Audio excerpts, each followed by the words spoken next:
इकरा हसन जो समाजवादी पार्टी की सांसद मेरे साथ हैं, उनके दादा, उनके पिता, उनकी मां सांसद रहीं, वो खुद पहली दफा संसद पहुंचने जा रही हैं। उनका एक बयान है, वो बयान भी दर्शकों के लिए कोट कर दूं।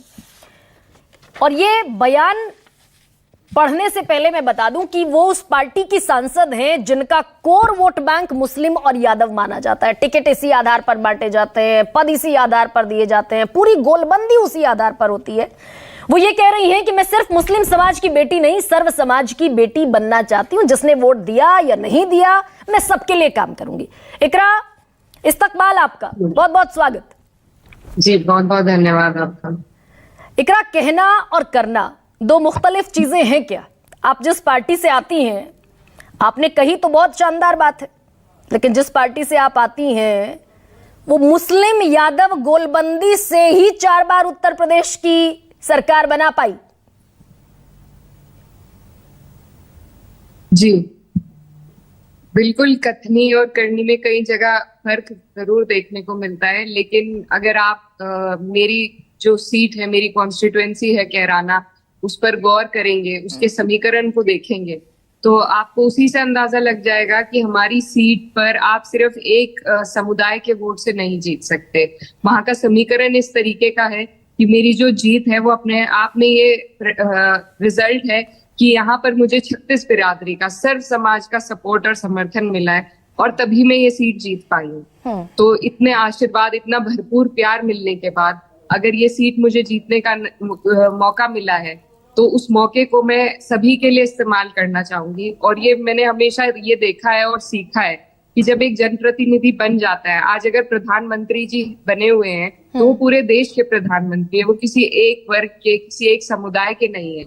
और हमारा देश, सबसे पहले हमें अपने देश के लिए काम करना है। अगर हम भेदभाव करेंगे तो हमारा देश पिछड़ जाएगा।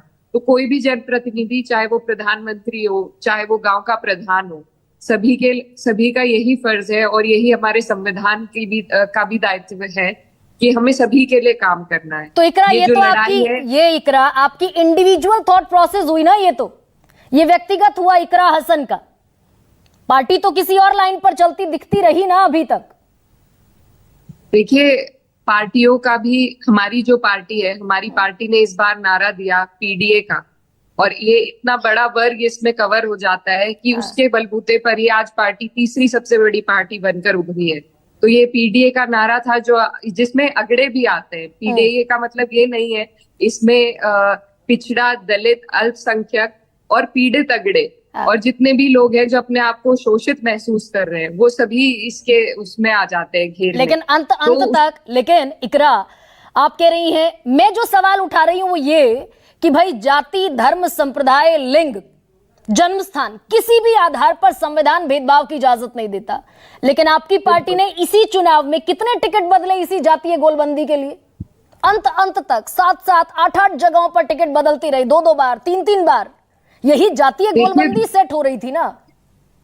देखिए, सभी का अपना समीकरण होता है, और जो हमारी पार्टी का जो भी समीकरण था, जो भी स्ट्रेटेजी थी, उसके बलबूते पर आज पार्टी ने बहुत सफलता हासिल करी है, तीसरी सबसे बड़ी पार्टी मिली है।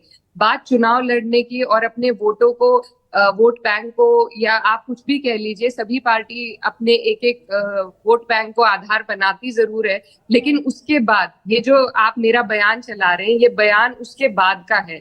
ये बयान वो है कि आज हम जीत गए हैं, चाहे हम किसी भी समीकरण पर जीते हो। हाँ। लेकिन जीतने के बाद हम ना सिर्फ उन लोगों के लिए काम करेंगे जिन्होंने हमें वोट दिया, बल्कि उनकी भी लड़ाई लड़ेंगे, उनके लिए भी काम करेंगे जिन्होंने हमें नहीं दिया है। तो मैं ये कहूँ ना इकरा, मैं ये कह सकती हूँ कि बतौर पार्लियामेंटेरियन एक 27 साल की वो युवा सांसद जो लंदन से पढ़ के लौटी है, जिसके पास एक प्रोग्रेसिव अप्रोच है, वो पार्टी की भी अप्रोच बने आगे आने वाले वक्त में? जातीय गोलबंदी के आधार पर डिस्क्रिमिनेशन बंद होगा आपकी पार्टी में भी?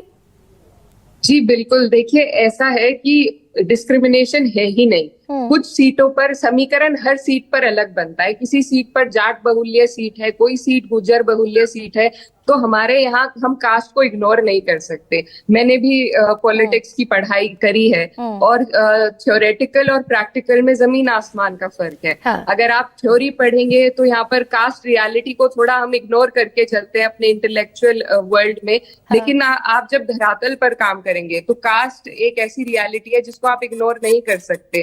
तो ये बिल्कुल ये एक बड़ा सामाजिक चेंज लाने की जरूरत है। तो इकरा, लेकिन जब यानी तक कि वो हमारी नहीं पॉलिटिक्स, हम ये माने क्या कि हमारी पॉलिटिक्स कॉन्स्टिट्यूशन को जब थ्योरेटिकली से इतर प्रैक्टिकली अप्लाई होती है पॉलिटिक्स, तो हम अपने कॉन्स्टिट्यूशन को रिगार्डलेस ऑफ द पार्टी हम अपने कॉन्स्टिट्यूशन को परे रख देते हैं। इज दैट जी, ट्रू? मेरा कहने का ये मतलब नहीं है। मैं ये कहना चाहती हूँ कि जो रियलिटीज हैं, कॉन्स्टिट्यूशन हमारे लिए एक आदर्श है, हम सबको उस तरफ चलना जरूर है, लेकिन जो रियलिटी है वो उससे कुछ दूर है। लेकिन उसको भी साधते हुए उसके बाद जो हमें आगे कदम बढ़ाने हैं वो अपने कॉन्स्टिट्यूशन को मद्देनजर रखते हुए, अपने कॉन्स्टिट्यूशन के दिखाए हुए पद चिन्हों पर और उनके उसूलों पर चलना है।